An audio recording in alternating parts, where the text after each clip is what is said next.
So, I'm going to do something a little different today. Season's wrapping down here, and there's about, what is today? Today is December 19th, so here in Tennessee there's, I think, two and a half weeks of hunting season left. We've got 3 deer in the freezer now between my 2 and my son's 1. I'm probably going to go ahead and call it a season. I really, like I said, I hunt for the meat. I've said it in other videos. So, just because season's open doesn't mean I'm going to continue to hunt. But anyway, I was going to kind of go through a little bit of how I package and handle my my deer. I do it a little differently, and this year, because we've got 3 deer down, I've kind of modified how I went about it through the year with how I package things. So, for the most part, I always keep my shank meat together. This is what you see here on this tray is all the meat off of 1 hind quarter, and so this is all shank meat. Sometimes I'll actually leave the meat on the bone and I'll saw it into discs, like ossobuco style, something I saw on Meat Eater several years ago, and then we'll just braise that and use it in stews or whatever. And so usually I'll keep this clump of shank meat all together in one bag, package that on its own. Here we've got the eye of the round, and it's like a, I've heard some people call it like a hidden or secret tenderloin, or the forgotten tenderloin. Really good, tender, good piece of meat. I actually usually keep that. I'll package that off of 1 hind quarter. I'll package that with what I've heard referred to as the tri-tip. So, which it's also another really good, relatively tender, lean. Of course, deer's lean in general, but there's not a lot of silver skin or gristle or anything on it. So, I'll usually package those two together, and we'll use these for like Philly deer steak. Sometimes we'll do deer and broccoli stir fry, kind of Asian style or whatever. So usually package those two together.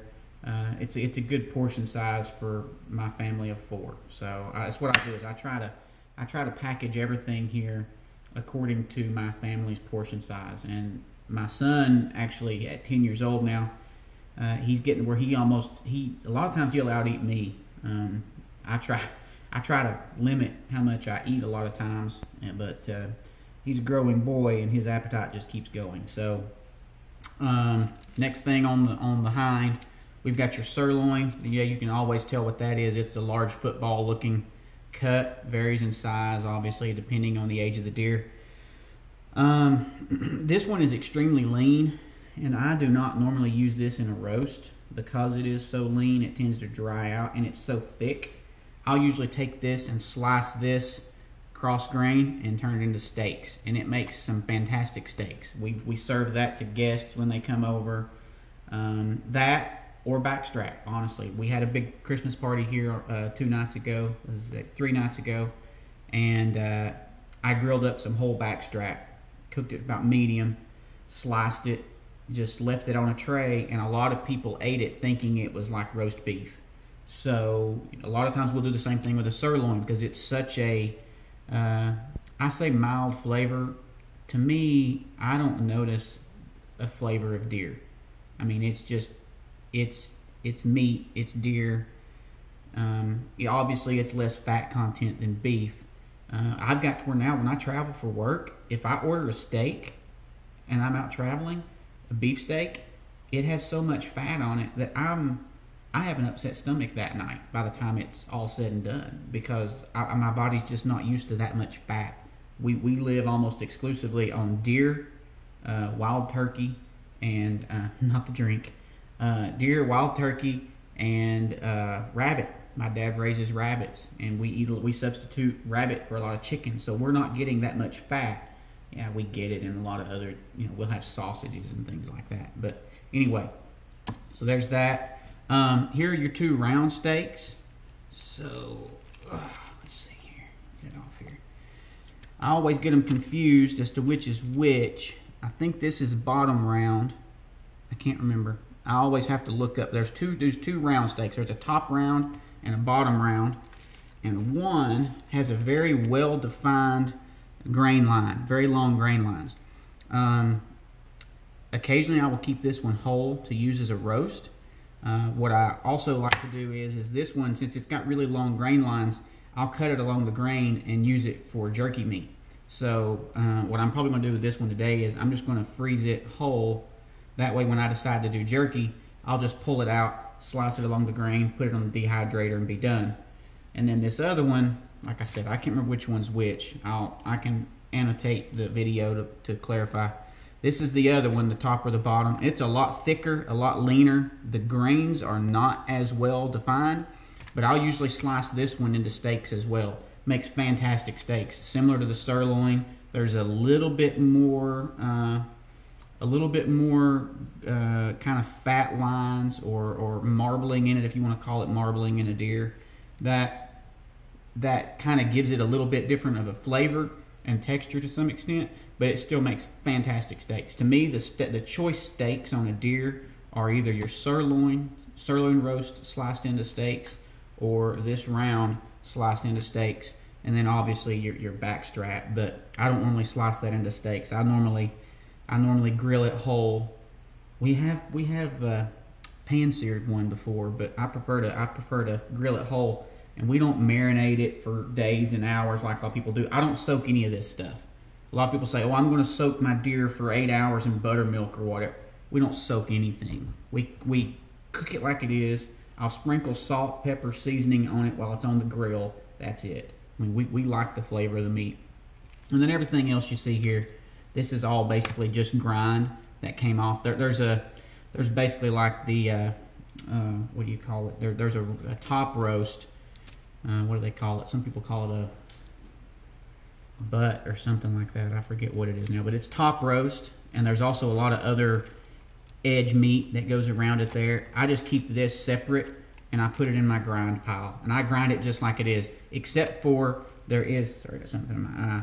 There's a gland down inside here, and most people take it out by, kind of default or accident anyway, because a lot of times you're going to cut out the fat, and that gland basically is surrounded by a big clump of white, and usually most people go through and cut that out anyway.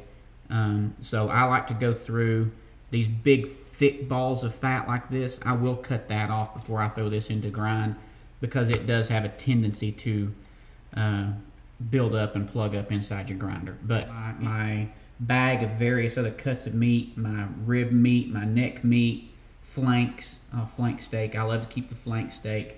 All that stuff that's still down in the cooler. This whole deer has been aging now for 11 days.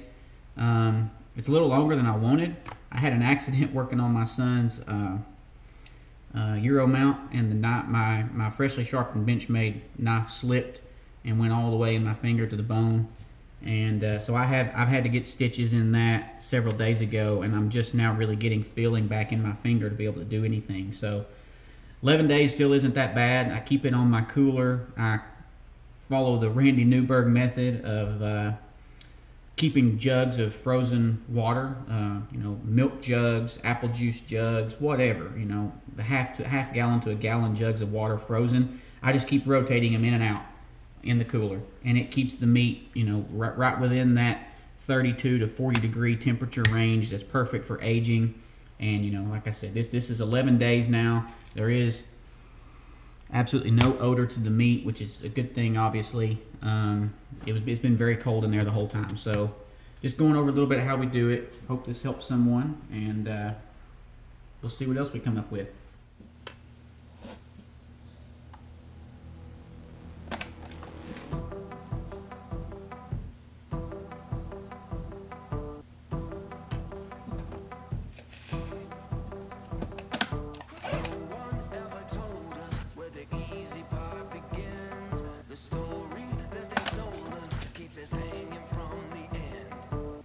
So we'll keep on starting the fires, thinking we'll smoke out the liars.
Alright folks, there it is.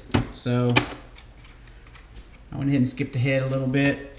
That way you didn't have to sit there and sit through all the vacuum sealing. But what I do is I cut all my bags. So I did one hind quarter at a time. So far I did one last night. I actually cut one out last night, deboned, broke it down, packaged it last night.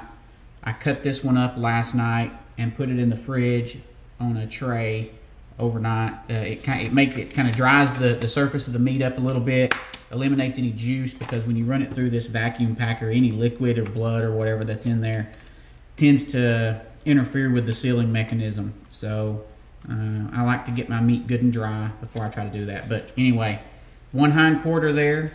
Just then, as I showed you, we've got a package of shank, good for stew meats, or my wife makes deer and noodles, where she'll saute and slow cook some noodles or some deer and then mix in some noodles and spices, or we'd use it for different deer stews or whatever. We got the package of the eye around and the tri-tip. Like I said, we use that a lot of times for deer and broccoli or Philly deer steak sandwiches. That's really good too. Really simple. Package of probably a 1.5 pound round roast. This is the one that I said that I package whole, because when I decide to do jerky, I'll just break it out. I'll cut this one along the long grain line and I'll make jerky out of that one. And then here I cut up probably also maybe 1.5 pounds, 1.75 pounds or so of round steaks. And then here is probably the same thing, 1.5 pounds, 1.75 pounds maybe of sirloin steaks. So, and then we got a whole pile of grind here. Probably got 2 pounds of grind meat there to add in with my bowl of other grind meat that I've got in my refrigerator outside. So here's easily 5 meals worth of food, five meals basically off of one hind quarter, plus add in the grind there for chili or tacos or sloppy joes. We like to make sloppy joes a lot of times with it. I mean, we use deer meat for everything. We do not buy ground beef. I mean, the last time I made hamburgers, I used 1 pound of deer burger and 1 pound of mild breakfast sausage. Just, your regular pork breakfast sausage. Took it, blended it all up, put it on the grill, and it made some of the best hamburgers that we've ever had. So, anyway, this is how I do a hind quarter. I'm going to go put it in the cooler, or not the cooler, put it in the freezer. I've got a couple deep freezers here. They're both almost completely full because of all the work we put in over the summer with vegetables. We probably got 3 gallons of blackberries that we picked here on the farm. We had 4 or 5 gallons of frozen summer squash. That has been fantastic. I think we froze 100 ears of corn. What was that? Peaches and cream corn that I had put out.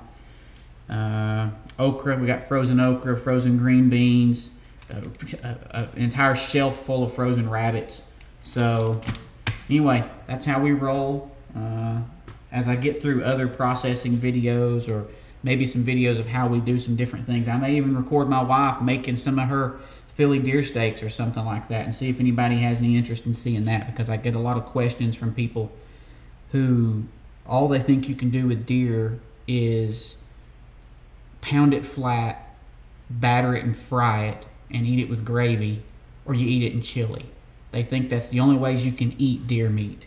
And I really want to be able to open people's eyes up to the lots of different things you can do with deer meat. So anyway, hope you enjoy.